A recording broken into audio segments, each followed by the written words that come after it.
Hi, the most frequent question I've been asked is how to become a medical coding. So you're all out there confused, right? Because I told you what is medical coding and about all those things.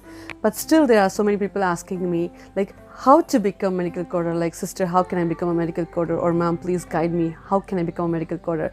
I just finished my degree or I'm working as another profession. I just want to move to medical coding, but I have no idea on how to become a medical coding. Don't worry, I got you covered. This is Surya Johnson, your medical coding guide.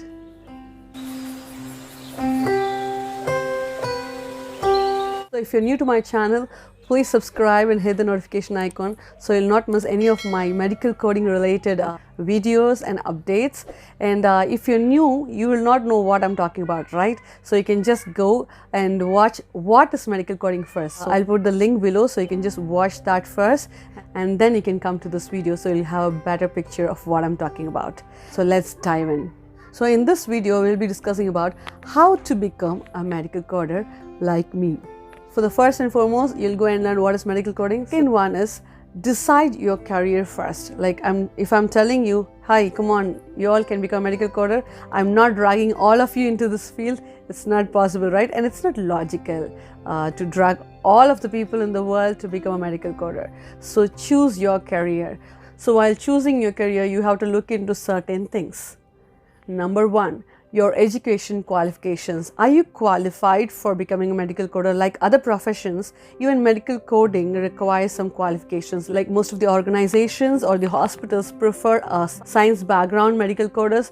Medical coding initially, in the beginning days, it started as a science background based profession. Most of the medical coders, you can see like they are either doctors or nurses, physiotherapists, pharmacists, or any microbiologist, biochemist, or botany, zoology, all these science background thing.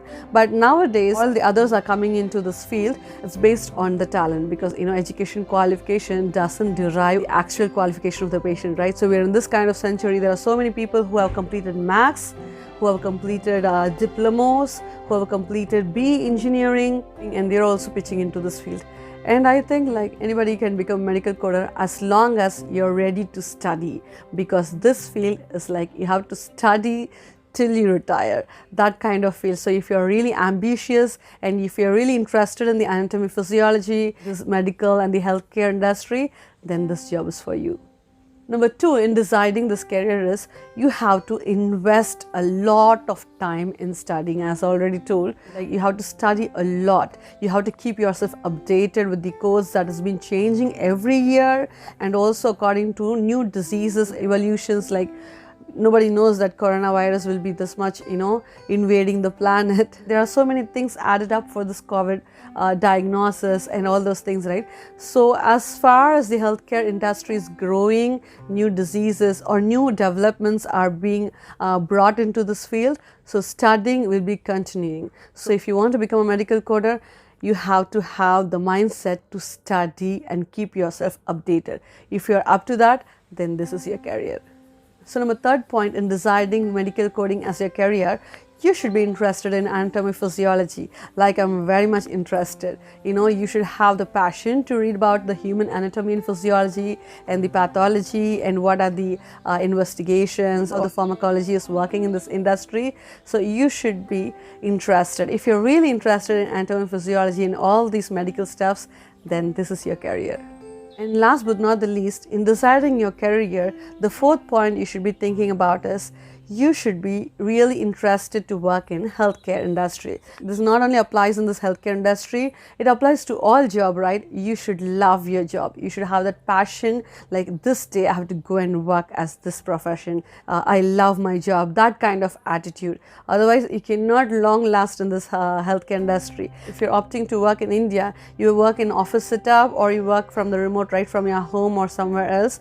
But when you go abroad, like in UAE or in other Gulf countries, and even in USA, they are recruiting medical coders mostly in the hospital setup. So you should have that kind of passion that I can work in a healthcare setup, then only you can work. Before jumping into this field, listening to somebody else or because somebody is working, I always believe that one should have the self-drive to choose a career. So if you're really interested and if you feel you can really shine in this field, then come and choose medical coding. So the next thing is choose your certification.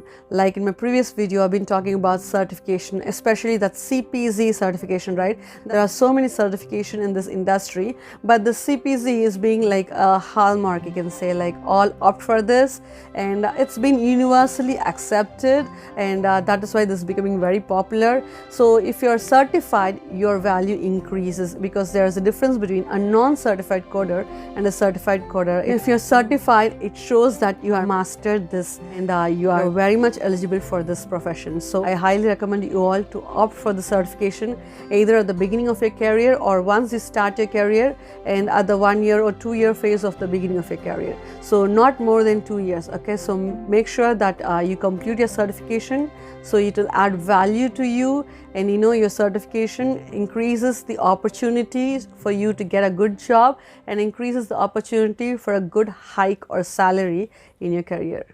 This certification is provided by AAPC, American Association of Professional Coders. In my future videos, I'll be telling about what is AAPC and how you can apply for your certification and what are the protocols to be followed to be certified. So don't worry about that part. I'll cover in this series. In the next upcoming video, you will understand what is CPC and how you can become a CPC coder. So leave that part for now. There are 4 basic certification level, that is CPC, Certified Professional Coder, COC, Certified Outpatient Coder, CIC, Certified Inpatient Coder, CRC, that is Certified Risk Adjustment Coder, that is very new actually. So these 4 are the basic certification. Once you finish this basic certification, you don't have to finish all these 4, don't get me wrong, any one of these 4.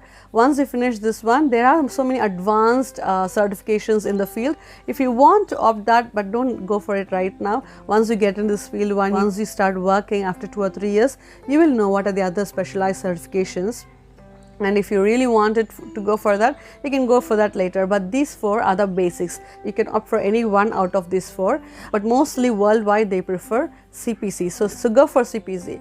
For all these 4, the study materials, the questions are almost like similar, only like minute changes that will not affect your study mode. You don't have to specifically alter your studies, except for that CAC. It is Certified Inpatient Coding, is totally a different field.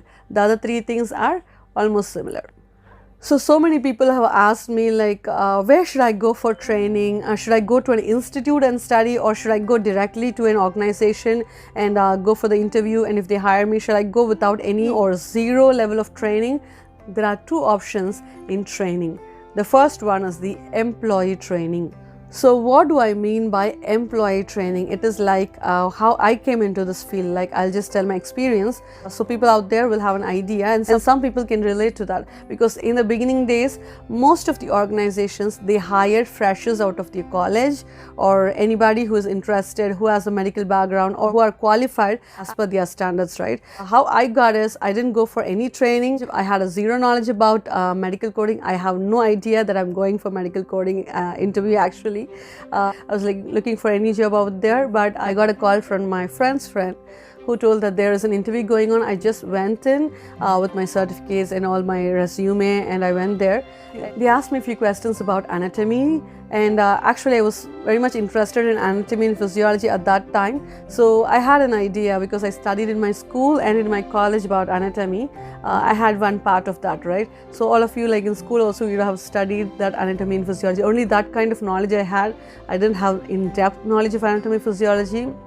But I was able to crack that interview, and I got selected in the first round, and then they called me for the written exam. That is also about anatomy and physiology and all pathology and everything, and I passed that one.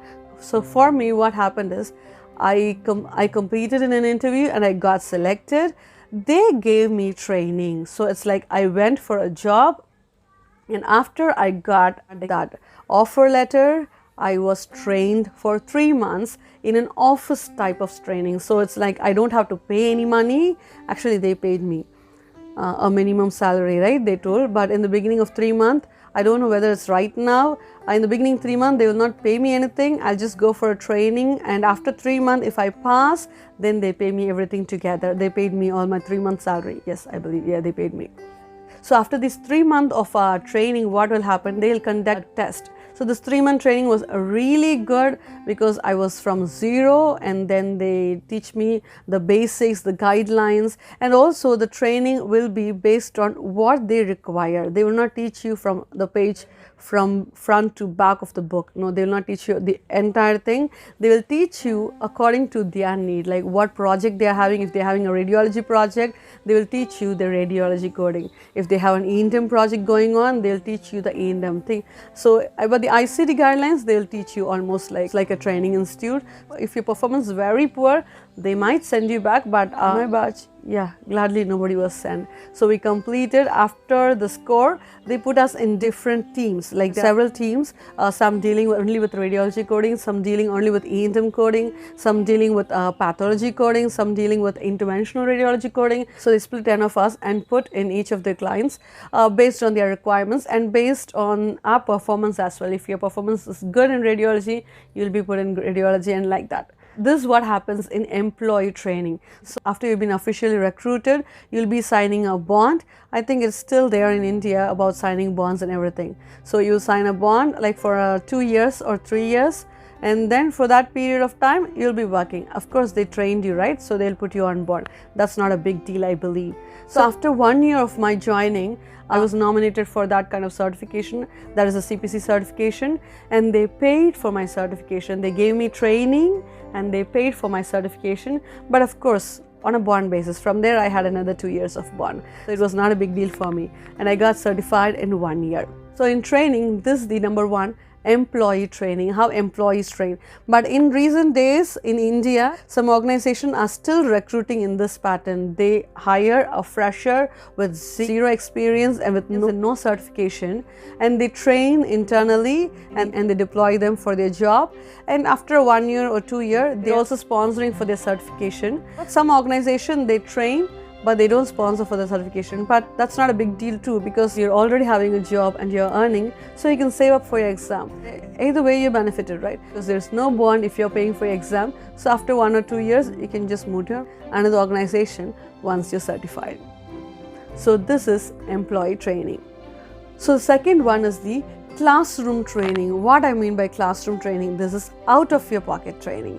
So you don't go to an interview, or nobody is calling you for an interview, because in these days there are organizations which are hiring freshers with CPC certification. So many people nowadays, what they're doing is they're not going for an employee training, directly going to an institution, or either they're studying by themselves and they go for the CPC exam first, pass that and put it in their resume as they are CPC certified freshers, and they're going out in this field. And that is also like growing nowadays, and people are smart these days. So this way is also like beneficial. If you can pay for your training and pay for your certification, you can definitely opt this one. Nowadays, because of this COVID, there are classroom trainings which are face-to-face and also classroom training which are online. So you can opt for online or face-to-face as per your needs and as per your time, so it's up to you. So this is classroom training. And also in classroom training, if you don't want to go for CPC certification, but you feel like you're really weak in your anatomy physiology, and if you're not really sure that you can crack that interview without any experience, if you feel like you need a training, then you can go for a training alone without a certification. Most of the people go like this. Outside, they pay and go for the training, and then they apply for a job. And once they get into the job, after that they gain experience, and after that either the company pays for their certification or they pay for their certification out of their pocket. Even this you can try. This is how it works in training. So most of the people out there were asking too many questions about this. So I really wanted to answer all of your queries. I'm trying my level best to answer all your queries. And I found like so many people has this doubt, because I know. So that's why I decided to give this video. So you'll all have an idea about this training and this medical coding profession. So the fifth point here is study hard. I cannot emphasize much on this. You have to study, really study hard. And if you are a person who feels like, oh, I cannot study, no, you can do it. Don't worry, I'm there to help you. Why I emphasize that you have to study really hard, because the code books are very huge, and the guidelines and all those things you have to like understand. I'm not telling you to memorize, as I always recommend, don't memorize the codes or don't memorize the guidelines, but understand the guidelines. There are so many things that you have to learn and understand. So you should always have the drive to study hard. And for the CPC exam, as I told, it's not an easy peasy thing. It's really hard. I'm not going to threaten you. It's really hard actually. Glad it's a 4-hour exam from this year 2022, but before it was like 5 hours and 45 minutes exam. You know, to sit that much time for an exam itself will take a lot of your willpower. So glad that exam hour is reduced to 4 hours. These things I'll discuss in my future video about the CPC and overview. And so yes, you have to really study well. Get prepared for that. So once you're opted for the certification and you're studied really well, you should practice more. You should practice more questions. As I said, this exam is a bit hard to crack at the first go. You should really dedicate your time to practice more, not only to study. You should practice more of the question, because it's time-based exam. 100 question exam for 4 hours, it will be a bit difficult. You have to run a race with the time, so you have to practice more. So if you practice more, you can really crack this exam. So the next one in how to become a medical coder, after you've studied well, practiced well, then that's it. You have to go apply for the exam and go sit for the exam, clear the exam. Kalas, that's it. That's not easy, I know, but you can do it. Nothing is difficult in this world, right? As long as you work hard. So once you pass the exam, you can apply for a job. All the best. We'll just wind up the session. So the first one in how to become a medical coder, you should know what is medical coding. And second one is you should decide your career, whether you really want to opt for medical coding as your future. You have to decide your career. So number 3 is choose your certification. What kind of certification you're going to opt for. So number 4th one is the coding training. So as I said, there are 2 types of coding training: employer training or training out of your pocket. So 5th point is study really hard, and 6th one is practice more, and 7th one is apply for the exam, go for the exam and crack the exam. And after that, the 8th one, go and land in your first dream job. Hope this video was useful to you. If you really liked this video and it was really beneficial to you, please hit the like button. That will really mean a lot to me. And you can share this with your coding friends or friends who are like confused in what to opt for after college. If you're new to this channel, please subscribe and hit the notification icon so you'll not miss any of my future videos. And in my next video, we'll be discussing about CPC and overview. This is Surya Johnson, your medical coding guide.